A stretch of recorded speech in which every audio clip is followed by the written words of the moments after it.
आगरा के किनारे यमुना नारी के पास सफेद संगमरमर का एक ऐसा शाहकार खदा है जो प्यार की सबसे बड़ी निशानी माना जाता है।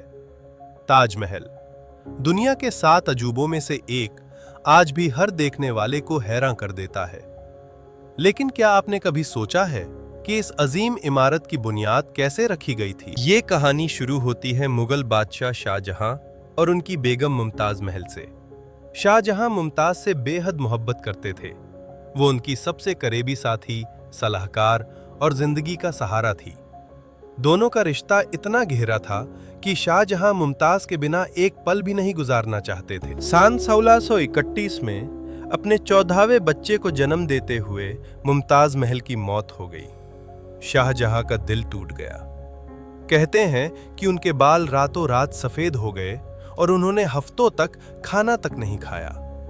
पूरी मुगल सल्तनत सोग में डूब गई। अपनी बेगम की याद में शाहजहां ने फैसला किया कि वो दुनिया की सबसे खूबसूरत इमारत बनवाएंगे, एक ऐसी मकबरा जो प्यार का अबदी निशान बन जाए।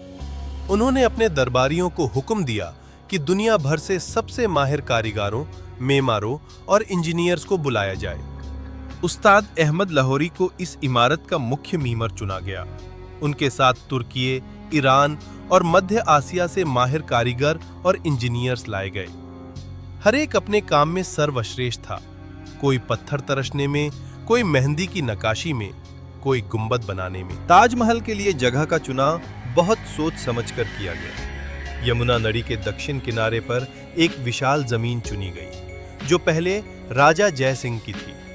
शाहजहां ने उन्हें बदले में आगरा के बीच में एक शाही महल दिया।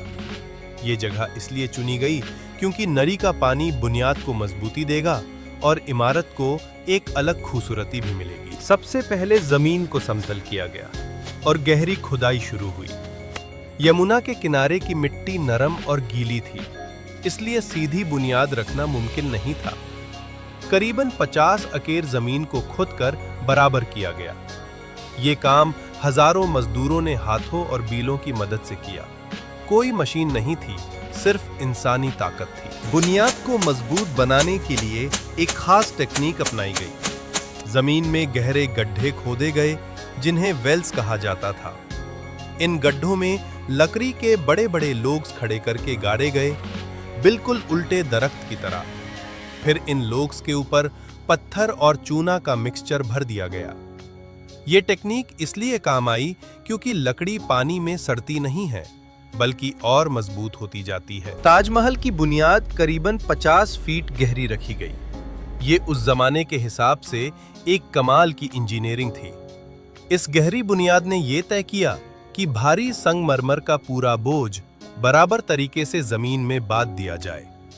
आज भी 400 साल बाद ताजमहल 1 इंच भी नहीं हिला है। ये उस बुनियाद की मजबूती का सबूत है। बुनियाद तैयार होने के बाद असली निर्माण कार्य शुरू हुआ। सफेद मकराना संगमरमर राजस्थान से मंगवाया गया। ये दुनिया का सबसे बेहतरीन मार्बल माना जाता है। उसके साथ नीलम श्रीलंका से, लाजवर्द अफगानिस्तान से, पन्ना और हीरा बुंदेलखंड से और लाल पत्थर पंजाब से लाए गए। करीबन 1000 हाथी सिर्फ पानी और सामान धोने के काम में लगे रहे। इस विशाल परियोजना में 20,000 से ज्यादा मजदूरों, कारीगरों और कलंकारों ने काम किया। कुछ लोग तो पूरी जिंदगी ताजमहल की तमीर में लगा दी। निर्माण कार्य सन 1620 में शुरू हुआ और मुख्य मकबरा सन 1658 तक बनकर तैयार हुआ, यानी करीबन 22 साल लगे। जब इमारत का ढांचा तैयार हो गया तब नक्काशी का काम शुरू हुआ।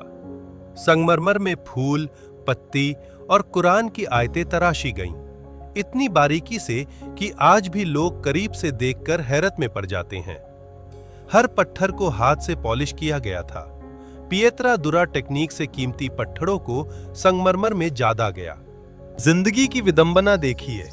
अपनी जिंदगी के आखिरी सालों में शाहजहां को उनके बेटे औरंगजेब ने आगरा के किले में कैद कर दिया। कहते हैं कि शाहजहां अपनी खिड़की से ताजमहल को घंटों तक निहारते रहते थे, अपनी मुमताज की यादें सजाए। उनकी मौत के बाद उन्हें भी मुमताज के बगल में ताजमहल में दफनाया गया। आज ताजमहल को यूनेस्को वर्ल्ड हेरिटेज साइट का दर्जा हासिल है और हर साल लाखों लोग इसे देखने आते हैं। सुबह की पहली किरण में ये गुलाबी दिखता है, दोपहर में चमकता सफेद और चांदनी रात में नीला।